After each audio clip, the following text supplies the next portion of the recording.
चूल्हे नमस्कार आदाब। ये मेरे 7वें दिन का अंत हो रहा है अनशन का पानी और नमक पर। आज सुबह काफ़ी बर्फबारी हुई मगर अभी तो बिल्कुल ठीक है। फिर भी बहुत से लोग यहाँ पर जुड़े हमसे। कल 300-400 थे तो आज 400-500 लोग थे। इनमें लद्दाख यूनिवर्सिटी के सभी स्टूडेंट्स थे, उसी तरह बार एसोसिएशन के सारे वकील यहाँ आए, भिक्षु आए, भिक्षुणी आए मठों से, और फिर भूतपूर्व सैनिक यहाँ आए। और उन सब में एक आक्रोश की भावना, एक फ्रस्ट्रेशन और बेबसी के उन्होंने यहाँ पर भाषण दिए। एक रिटायर्ड सोल्जर ने तो ये कहा कि वो कई युद्धों में लड़े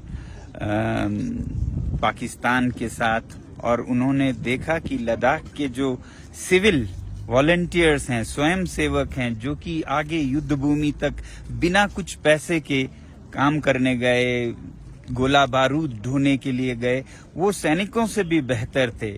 बल्कि ये कहा एक वाक्य में भारत से कमांडोज लाए गए जो कि बहुत अच्छे होने चाहिए, मगर वो खुद फंस गए और इन वॉलंटियर्स को उनको बचाना पड़ा। तो ऐसे काबिल लद्दाख के लोग होते हैं इन पहाड़ों में। फिर लद्दाख स्काउट्स का तो कहना ही क्या।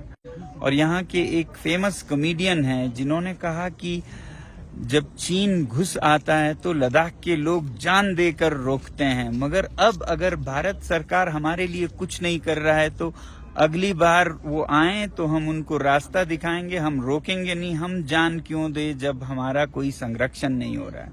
और उसके बाद उन पर पुलिस की पूछताछ होने लगी, ये कैसे कहा है।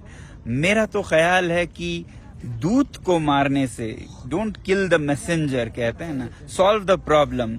उनका तो फ्रस्ट्रेशन निकल रहा है, आप समस्या का हल करें तो बेहतर होगा। तो सरकार को इन सब बातों का सीरियस नोट बहुत गंभीरता से लेनी चाहिए। लद्दाख के लोगों में एलियनेशन और फ्रस्ट्रेशन आना भारत के लिए अच्छी बात नहीं है।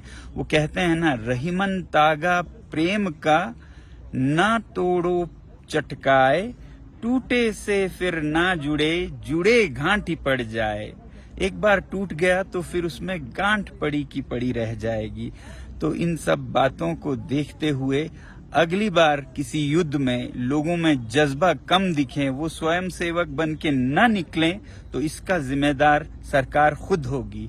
मुझे उम्मीद है कि सरकार ऐसा कभी नहीं करेगी और जो उन्होंने वादे किए हैं वो पूरा करेगी, और लद्दाख के लोग हर बार की तरह भारत की रक्षा करते रहेंगे, सैनिकों की तरह। जय हिंद, जय भारत।